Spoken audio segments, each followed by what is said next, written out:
વિદ્યાર્થી મિત્રો, આપણે માર્ચ 2024માં ધોરણ 12 કોમર્સની જે પરીક્ષા લેવાની છે તે અંગે ગાલાની અસાઇનમેન્ટના પેપરોનું સોલ્યુશન જોઈશું.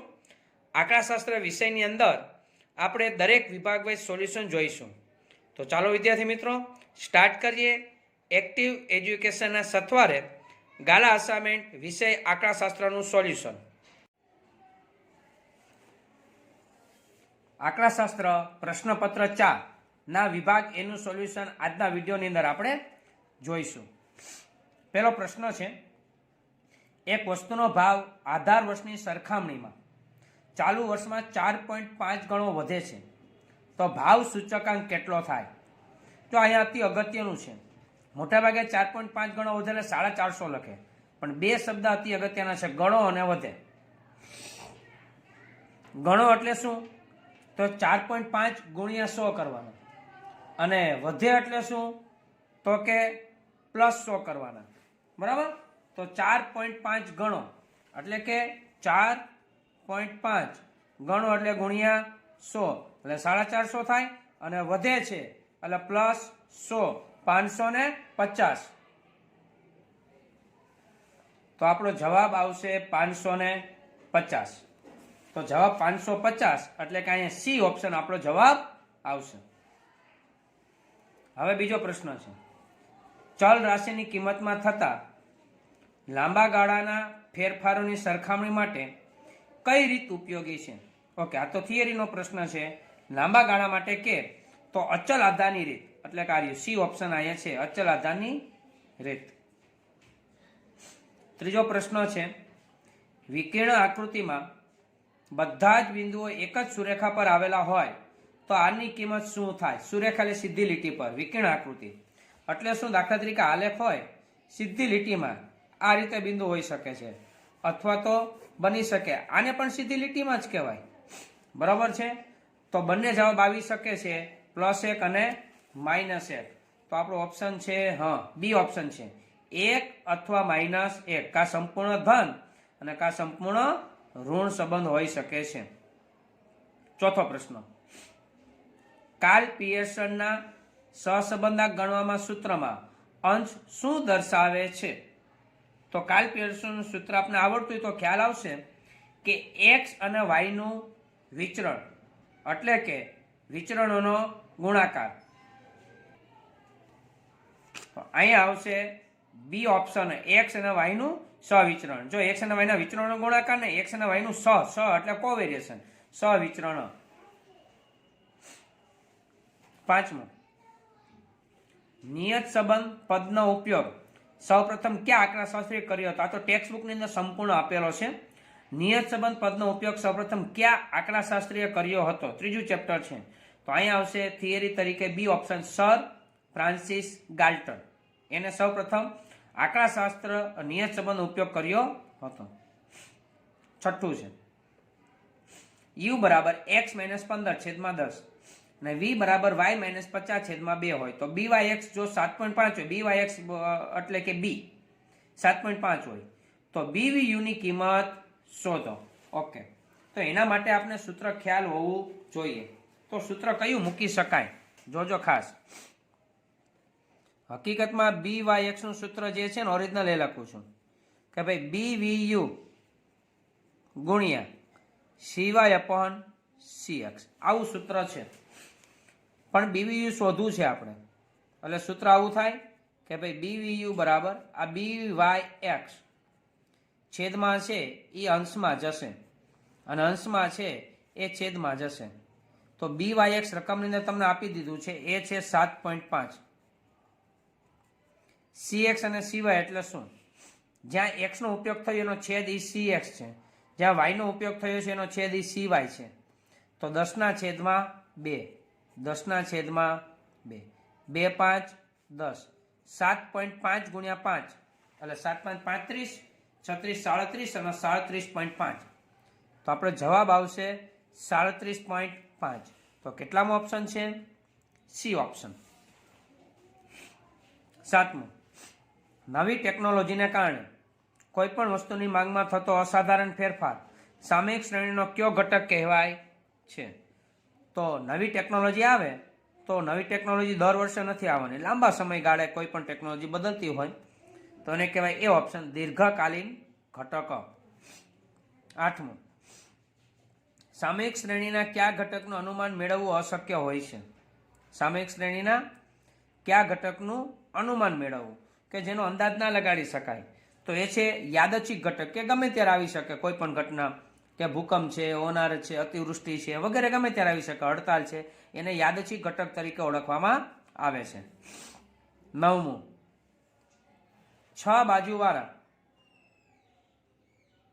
3 સમતલ પાસા એક સાથે ઉછાળવામાં આવે તો બનતા નિદર્શ અવકાશમાં નિદર્શ બિંદુઓની કુલ સંખ્યા કેટલી થાય? 2 વખત બોર્ડની અંદર પૂછાયેલો છે, બરાબર? તો 6 બાજુવાળા 3 સમતલ પાસા, એના કુલ પરિણામ શોધવું હોય તો આપને ખબર છે કોઈ પણ વસ્તુના કુલ પરિણામ, તો અહીંયા પાસાના પરિણામ 6. કેટલી વખત ઉછાળો છે? તો કે 3 વખત, 6 ની 3 ઘાત, એટલે કે 6 ગુણ્યા 6 ગુણ્યા 6 એટલે કે 216. કા ઓપ્શનમાં આ હોવું જોઈએ, કા આ હોવું જોઈએ, કા આ હોવું જોઈએ. 3 માંથી કયો ઓપ્શન આપણી પાસે છે? ડી ઓપ્શન, 6 ની 3 ઘાત આપણો જવાબ આવશે. 6 કુલ પરિણામ છે પાસાના, અને 3 સમતલ પાસા એટલે 3 ઘાત, 2 સમતલ પાસા હોય તો 2 ઘાત, 4 સમતલ પાસા હોય તો 4 ઘાત, પરિણામની સંખ્યા અહીંયા. 10મું, ઘટનાઓ એ અને એ ડેશ માટે પી ઓફ એ છેદ એ ડેશનું મૂલ્ય કેટલું થાય? હવે એ અને એ ડેશમાં કઈ સરખું હોય? તો કે ન હોય. એ બે તો એકબીજાની નિવારક ઘટના કહેવાય. છેદગણ ખાલી ગણ હોય, તેના સભ્યોની સંખ્યા 0 આવશે તો એની સંભાવના શોધો. 0 પણ ગમે તેટલા પરિણામ કરો તો જવાબ તો શૂન્ય જ આવવાનો છે, એટલે અહીંયા આવશે બી ઓપ્શન. 11મું, દ્વિપદી સંભાવના વિતરણના પ્રાચલો જણાવો. બીજું ચેપ્ટર છે બીજા ભાગનું, તો એના પ્રાચલો એન અને પી, એટલે કે બી ઓપ્શન, એન અને પી. પછી 12મું, n બરાબર 10 પ્રાચલવાળા સમમિત દ્વિપદી વિતરણ માટે નીચે આપેલ કિંમતો પૈકી કઈ કિંમત મધ્યકની હોઈ શકે? હવે અહીંયા જોવું પડશે આપણે. સમમિત તો નિયમ છે સમજો ખાસ.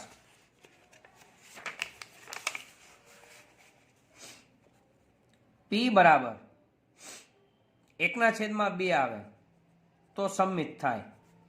P greater than 1/2, P less than 1/2. એક ધન છે ને એક ઋણ છે, બરાબર? એક ધન છે ને એક ઋણ. અત્યારે આની જરૂર નથી. સમમિત હોય ત્યારે P સફળતા કેટલી મળે? તો કે 1/2 મળે. તો અહીંયા સમમિત કીધું છે એટલે કે P બરાબર ફિક્સ થઈ ગયો, બરાબર? n તો 10 છે તો મધ્યકની કિંમત કીધી છે. મધ્યક એટલે NP, n 10, P એટલે 1/2 તો કેટલું આવશે? 5. તો અહીંયા જવાબ આવશે એ ઓપ્શન. 12માની અંદર એ ઓપ્શન 5 જવાબ આવશે. હવે અસાઇનમેન્ટની અંદર પાછળ એ જવાબ તરીકે બી ઓપ્શન આપ્યો છે, જે ખોટું છે. જો એને 3 જવાબ જોઈતો હોય તો અહીંયા સમમિત જે આપ્યું છે એની જગ્યાએ એને ધન કરવું પડે, ધન દ્વિપદી વિતરણ. પણ અહીં સમમિત છે એટલા માટે ખાસ ધ્યાન રાખજો વિદ્યાર્થી મિત્રો. તમને લાગશે કે સાહેબે કેમ 5 કીધું છે, કે શું સાચું છે 3 કે 5? તો અહીંયા 5 જ આવશે, જે મેં તમને તર્ક સાથે ગણતરી સાથે સમમિત એટલે P = 1/2, બરાબર છે? તો અહીંયા જવાબ આવશે 5, પણ અહીંયા પાછળ 3 જવાબ આપ્યો છે, એની ખાસ નોંધ લેજો. 3 જવાબ ત્યારે જ આવી શકે જ્યારે ધન દ્વિપદી વિતરણ હોય તો જ, બાકી નહીં. 13મું, એક યાદચ્છિક ચલ ફક્ત -2, 0, 2 જ કિંમત ધારણ કરે છે, એટલે કે x. અનુક્રમે 1/5, 3/5 અને k છે, એની સંભાવના આપી દીધી. તો k ની કિંમત શું થાય? તો આપણે ગણતરી સાથે k ની કિંમત કરીએ.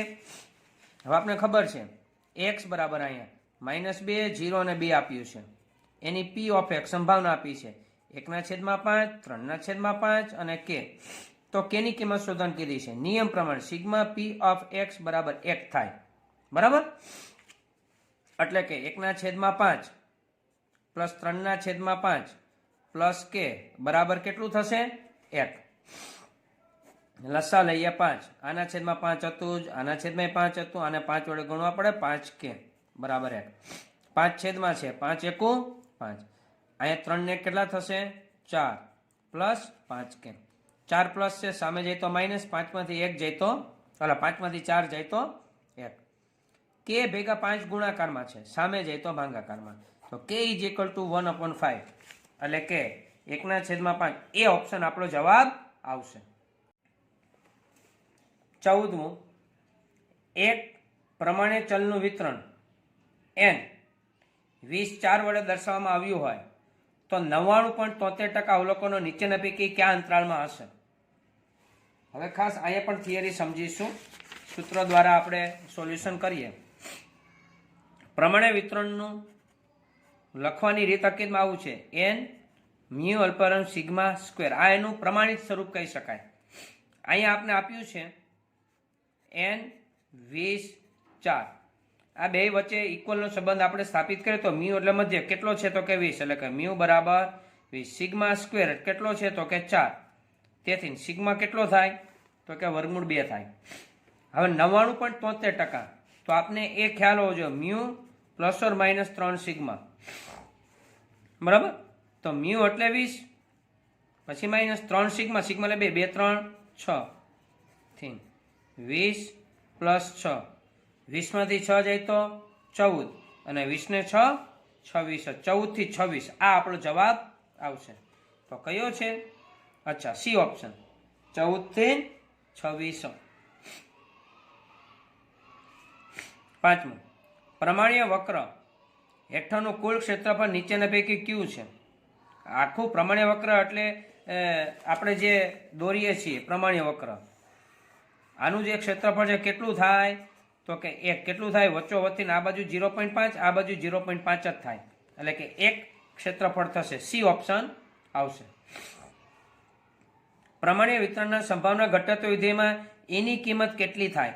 તો સૂત્ર છે અને એ પ્રમાણે અચળાંક, તો 16માનો જવાબ અચળાંકની અંદર આવશે ડી ઓપ્શન, 2.7183. જો એક એક આંકડા અહીંયા 38 કર્યો છે, સેજ જ ફેરવા, અહીંયા 73 81, બસ આ 4 આંકડા જ આડાવડા બદલાવેલા છે.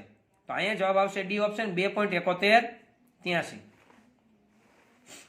17મું, x ની અનુલક્ષિત કિંમત 2 એટલે શું? તો આ થિયરી છે, જવાબ આવશે x વિરુદ્ધ 2. સી ઓપ્શન અહીંયા જવાબ આવશે. 18મું, નીચેના પૈકી n5 0.02 ના માનાંક સ્વરૂપ કયું છે? હવે માનાંક સ્વરૂપ લખવું છે. અહીંયા a બરાબર કેટલા? તો આ પ્રમાણિત સામીપ્ય સ્વરૂપમાં a એટલે 5 અને ડેલ્ટા બરાબર કેટલા? તો કે 0.02. હવે માનાંક સ્વરૂપ લખવું તો આપણે શું છે? ax minus a less than delta x, માઇનસના માઇનસ a એટલે 5 લેસ ધેન ડેલ્ટા એટલે 0.02. આ આપણો જવાબ આવે. તો ઓપ્શન અંદર ગોતી શકાય કયો જવાબ આપણો છે એમાં, તો કે જે ડી ઓપ્શન તમને દેખાય છે, x માઇનસ 5 લેસ ધેન 0.02. જો અહીં ગ્રેટર ધેન છે, અહીંયા આ બે બદલાવી નાખ્યું છે, અહીંયા પ્લસ કર્યું છે, નાનો મોટો જ ફેરફાર છે, સેજ ફેરફાર છે. ડી ઓપ્શન આપણો સાચો જવાબ. 19મું, f ઓફ x 4/x² નું વિકલિત શું થાય? અચ્છા, છેદવાળું છે અને એનું વિકલન શું થાય? જો આ 4/x², હવે 4x અંશમાં લઈ લો એટલે ઘાત કેવી થશે? માઇનસ. આ વિકલન કરવું હોય તો નિશાની સાથે આગળ માઇનસના માઇનસ, 4 2 8 x -2 ઘાત છે, વિકલન કરીએ એટલે 1 ઘાત ઘટે એટલે -3. જો આ જવાબ ગોતવાનો ઓપ્શનમાં નથી તો x ની ઘાત માઇનસ છે, માઇનસ એટલે છેદમાં લેવાય તો -8 અને ઘાત પ્લસ થઈ જાય x². તો આ કયો ઓપ્શન છે આપણી પાસે? તો બી ઓપ્શન છે, બરાબર, -8/x². 20મું, નફાના વિધેય પી ને મહત્તમ થવા માટેની જરૂરી શરત કઈ છે? હવે મહત્તમ થવા માટે જરૂરી શરત તો ઇક્વલ ટુ 0 અને નફો એટલે પી તો ઇક્વલ ટુ 0. કયો ઓપ્શન છે અહીંયા? C option, dp/dx is equal to 0, બરાબર, ઇક્વલ ટુ 0 જરૂરી શરત છે. વિદ્યાર્થી મિત્રો, ખાસ વિડીયો અનુકૂળ આવ્યો હોય તો લાઇક શેર સબસ્ક્રાઈબ કરો અને અન્ય વિદ્યાર્થીને ખાસમાં ખાસ મોકલો અને અન્ય વિડીયો પણ જોતા રહો. નેક્સ્ટ વિડીયો જોઈએ ત્યાં સુધી બધાને જય સ્વામિનારાયણ.